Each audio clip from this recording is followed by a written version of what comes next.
about Okosu SARS. These are issues that people bring and manage about. Okosu SARS were there before I became governor. Is there before it's a police formation. Police is controlled by federal government. It's like when somebody said, I order people to arrest him. I'm not no governor controls police. Did you order people to arrest Rufai and detain them? I'm saying, I showed it in Kaduna. I said, police commissioner who was involved in that was from Adamawa. The AIG was from Nasarawa. The DIG was from Kano. My ADC is from Kano. How can I order this? In fact, it's me that they will order the arrest. How can I order this to arrest their Rufai, who is their brother? Rufai, no matter how good they can. I don't even have the order. And in one of his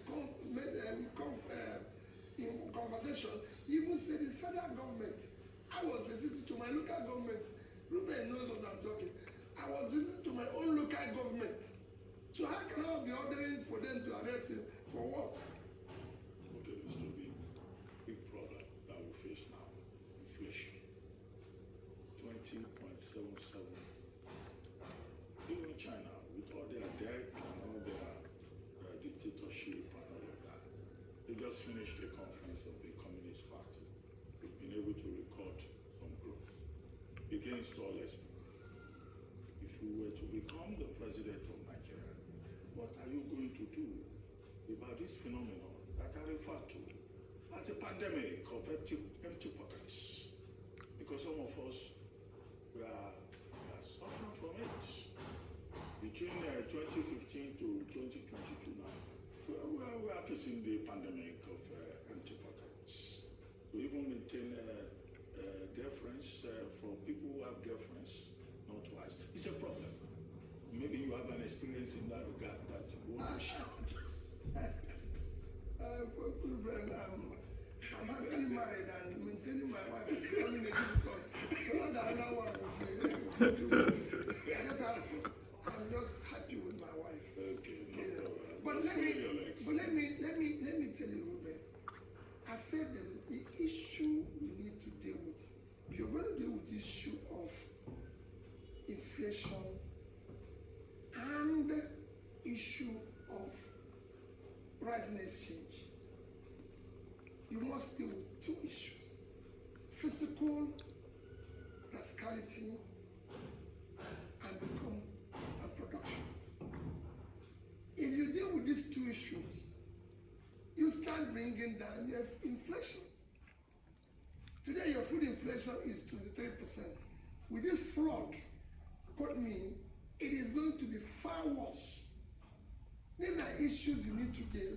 If I have time, I will explain to you how you're going to deal with this issue. That was why I said that the country is not productive. You must move it from consumption to production. Other countries have done it. The studies are there, and you can do it. And in doing that, you increase your GDP per capita and everything. Well, how do we make this country productive? What do we need to do? First is that you have to feed yourself. We're not feeding ourselves. If countries like India, as large as they are, can feed themselves, India today is self-sufficient in food production. Ruben, I was in England when India could not feed itself. In fact, they were rationing food. Today, India is self-sufficient in food production. Pakistan has achieved self-sufficient in rice production. So is Vietnam. Vietnam has become an exporter. India has actually become an exporter of agricultural products as much as they are. 1.4 billion people. And as I said, that the greatest assets of this country is the vast uncultivated land we have in the north. Ruben, today, in Naira terms, our GDP is about 180 trillion. In Naira terms, that's our December. In Naira terms. And food components of this, I call it the agricultural component of this, is about 41.8 trillion, which is about 22-23% of the component. And we are this where we are. If you decide today, our population is about, call it between 200 and 220. Ruben, if you use an average of feeding of 220 people at 1,000 per day, 1,000 per day, annually you're going to have about 80 trillion. If you have 80 trillion today, you've almost doubled your GDP contribution from agricultural. If you can feed yourself, you've almost doubled your GDP contribution from that sector, because you are now having about 38.5 more, about 90% or thereabout, in terms of your GDP growth from that sector. So if you add this guy in a calculator, you're going to move your GDP by almost 20%, from 180 to about 218 or something like that. Look at it. With all the other things that are going to come with it, if we're able to export, one is that if you do this, Ruben, you're going to bring down the food inflation. You're going to create more jobs. We need about 7 million tons of rice today. We are producing about half of it. With this falling, like I said, it's going to get worse. Imagine if we can double our rice production today, if we can triple it, which is doable. Because when I say it's doable, India is 1.4 billion living on 3.2 million land size. And we live on a third of their size with a population of 270 million. So we have huge land that we can move in and deal with. And if we can do this, the economic, and these are the low, what you can call, why do I say low hanging fruit? It's not something you're going to do a lot. All you need is to restructure the engagement, because people will say, you'll be dealing with agriculture, why is it not working? Restructure your route to the engagement. Stop funding it, stop dealing with it. Go and resuscitate your Bank of Agriculture. Let them fund agriculture the way it should be funded. And resuscitating your Bank of Agriculture, you don't need to put money as such. Okay. You just put small money, but get all the banks in Nigeria to say, go and own this bank and run it like a bank. Okay, but Mr. Peter Obi, it's not as easy as you just said it is. Should I tell you why? It's as easy as Shall I tell you why it's not easy? Because what it will mean is that you need to buy more guns to fight the bandits that doesn't make people farm on the farmland, to fight the bandits that killed 100 farmers in Zabamari, to fight the legacy issues of infrastructure that would inhibit production. And a lot of people keep asking, you keep talking about production, but as a businessman, you used to import a lot into this country. Those are some of the things they have against you. You talk about production, but you were a big net importer into this country. And how would you solve those legacy issues? That's why we talked about security. Let me tell you, I talked about security. Let me tell you, Rufai, I've been going around this country.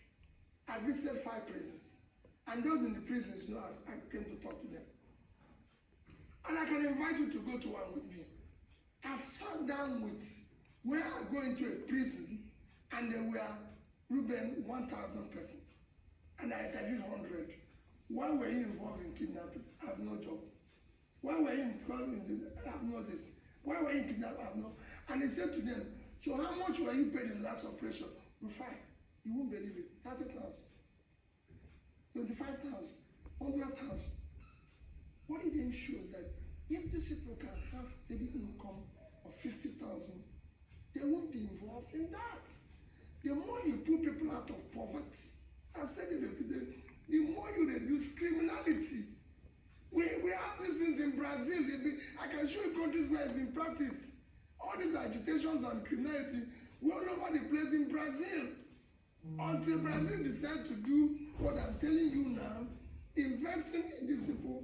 So in this I'm going to do, you're going to reduce this criminality, because they will be part of the farmers that will be earning income. Today, bandits are taking 8 local governments in Niger State. I can tell you, If you put money in the fatherland of Niger State today, you reduce them by 50%. Because they find something they are doing, they'll give them money. What else do they want? You talk about Brazil, so are you going to do social investment? Because it's also familiar social investment that brought people out of I might not do, I will do a combination of everything. There's a combination of everything. You're not going to do one straight thing. It's a combination of everything that will say we're going to pull this people out of poverty, because the more we do it, so we deal with those legacy issues. On the issue of what my importation is, let me tell you what I did, and it's not just what I did. And I always refer to Ruben because you know I've known Ruben for about 30 years. So go and ask anybody what my business is, and that's what I even study. If you go and read what I studied in Harvard is market to market management. I'm marketing. I'm a distributor. And go and ask Coca-Cola in Nigeria. Ask other people. As that time I was in business, I was one of their biggest distributors. It's like saying Walmart. Walmart today sells goods from Vietnam, India, this. They don't manufacture. My job is not I invested in manufacturing companies, but my job is distribution. So I distribute. When I was doing business, I was selling less than a quarter, 25% of what I sell are imported goods. The rest are manufactured goods. It's a mixture. So if you go to supermarket, you see local products, you see this and everything, and I was productive. What is killing Nigeria today is wealth without enterprise. I was employing people. I was doing business. If you ask chairman, the chairman, I used to supply him even for newsprint, to drinks, to everything. So I was doing something. I wasn't supplying Ruben because he didn't want to buy for me. Well, chairman, you mean Prince Nduka by Yes. fine. He's chairman of the Arise. Why we are so ready? Well, this is doing. Let me ask you this. Yes. You say you will restructure the engagement, you will resuscitate the Bank of Agriculture, yes. and all of that. But when you were the is it the Arewa Joint Committee meeting? Yes. You were telling your audience that look, the North has vast land assets. That's it. And that we need to, Invest in it. leverage on that. Yes. So what are these land assets that we talk about? Considering the fact that the North at the moment, from Borno to the Middle Belt, bandits and terrorists have taken over, and that is not going to disappear.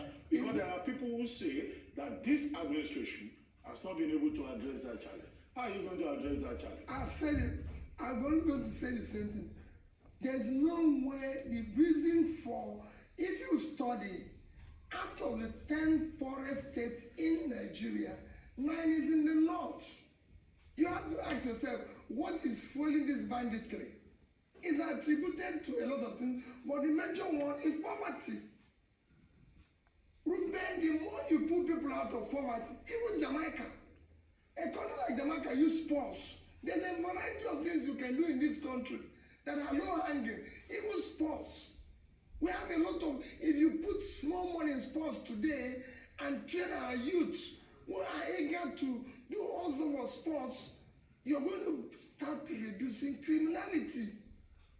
They found out people who are doing small footballing and everything all over the world today earn more money than states in Nigeria earn, if not near that. So we need to start investing in ICT, technology, and everything, in entertainment.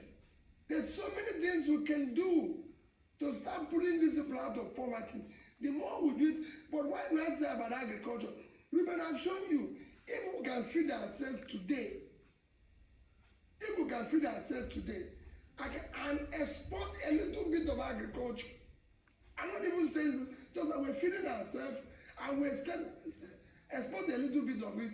Ruben, you're going to earn foreign income. Why you're going to bring down your inflation, like I said before, and you stabilize your rates of exchange. If you export today, bring in physical rascality, running on it, and reduce it, I can assure you Naira will not be more than 500 naira. Okay, so let's talk about the economy. Nigeria has a revenue problem. We're not collecting a lot of taxes and all of that. Most of our revenue, governmental revenue, comes from crude oil. How would you diversify governmental revenue? Because before now it wasn't the case. How would you make multiple revenue sources for governmental revenue? And that's why you see that now as we speak now, we're just living on FIRS taxation money because crude oil and NNPC is not remitting anything. Secondly, for us to be able to industrialize and do all of this, we need power, we need energy. You went to Egypt recently, if you also transmission, what is it called? Production, transmission of power, distribution, and all the value chains of power. What is your plan? You can see that's why we need a manifesto, because all these things are not just things you say with mouth. You need to write them on paper so we see. I won't even. Let me tell you. Yes, I'll give you a manifesto, but there's no better manifesto than what I'm telling you with my mouth now, because You don't want people used to forget. No, they won't forget. It's that one that will show. You know these days, once you say anything 5 years ago, before you say hello now, even in my household, when I'm talking now, my children will say that, can we put this thing on tape? So when I say tomorrow, oh, we're not going to, this holidays, maybe Dad, you told us that in June, everybody's going to go to this place. They will remind me immediately, they said, this is okay, I promise holidays, let's postpone it. It's not even difficult to have family meeting with a lot of problems, because they will tape it and wait for you. Talk less of this. Let me tell you, I've said it, the first one is focus on feeding ourselves. That's how India started. India said, no, we're going to feed ourselves. Today, like I said, India is the greatest producer of food. So is China. From zero, almost zero production, India today, a state of Punjab, have over 700,000 tractors. Nigeria doesn't even have up to 50,000. One state in India. So you start with feeding yourself. So you're sure at least you can eat. That is a basis. Because you're not feeding yourself and you have a lot of production and everything, agricultural production, you now think of those you will export raw, those you will now process for export. And you get some export income. Because our problem now is we are no longer earning dollar. You stop stealing of our oil. That you can do. And give NNPC everybody target. All this drama, people are talking, you give everybody target of what you expect. So how can we diversify that governmental revenue? And that's what I'm saying. That's what I'm telling you. I've just said, for me, the first thing is agriculture and investing in other land. If you do property and invest in the first land in the north, you can, over the years, earn 3 times what you're getting from oil. Then, to the big issue you're talking about, power and this thing, it is not rocket science. All you need is today, who are the existing with a privatized generation? I've said it before. You've privatized distribution. I'm not going to go back on whether it was done rightly or wrongly, but support those who are involved in it today very well by having, one, a regulated environment and a policy that is consistent so they can be in that business. Support them to have cheap access to funding, then they would issue a transmission by decentralizing it, allowing all sorts of production, embedded power, whatever anybody can do. Like they've done in South Africa. Produce power in any. In fact, I would declare war. Everything changes to be fine. That is.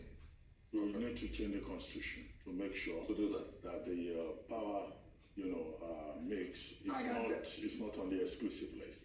And No, secondly, they've removed it from exclusive yes, list. and it's also good that even in your home, your children are saying, "Come and tell us how." Yes. We are taping you. Yeah. It just shows how serious It's this a very serious matter. is. Yeah, very serious matter. That's why we focus on it. But let me ask you, what are those low-hanging fruits? In Nigeria, we talk about 100 days in office and all of that. What are those low-hanging fruits that you quickly address? In 2015, Nigerians were promised change. There are some Nigerians who are angry, some of those your supporters who abuse people and harass people, you know. Please, I apologize on their behalf. Who say, I don't abuse people. I who don't say believe that, in it. who say that nothing has changed? Yes. What are those things you will change? Because now many Nigerians are saying we want change. What are those quick things? Subsidy, for example, which has been a subject of discussion over the weekend. Will you get in there and act like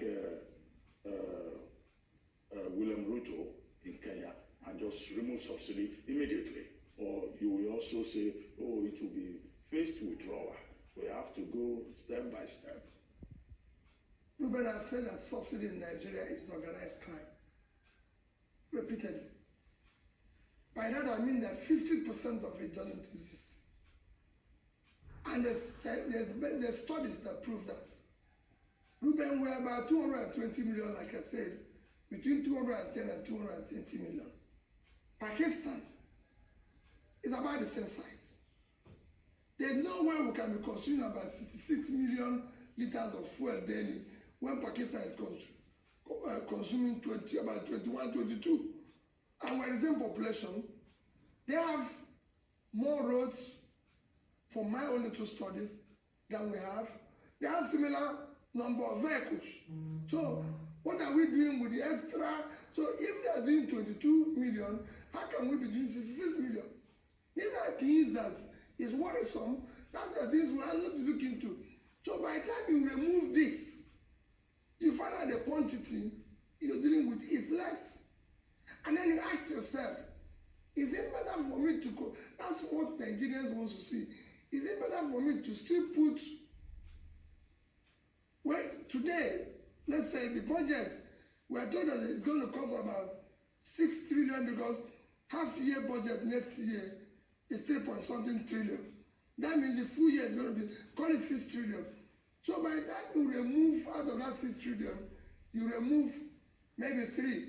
The question now would be, is it better to put the remaining into subsidy or put it in this agricultural product that I'm talking, or put it in, there must be an alternative. The remover, Ruto is not just going to say, I'm going to remove it. If you remove it, there must be something you're going to replace that will help the economy.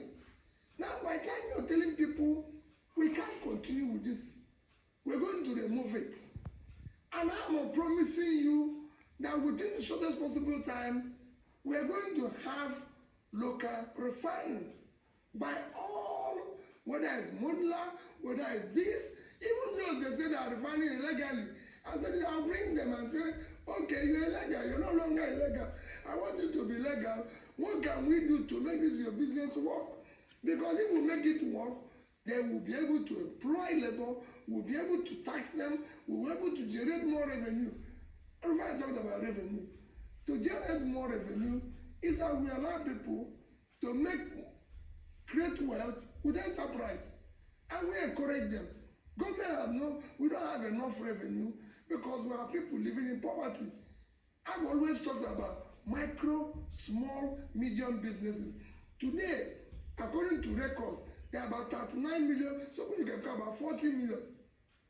Imagine, our government revenue from taxation now, last year I think it was about 6 trillion. I can't remember, but I was thinking about the 6 trillion. Ruben, if today we're able to fix and get 10 million MSMEs working very well, where they can pay 10 million, where they can pay 1 million each as tax, that's 10 trillion. Okay, real quickly.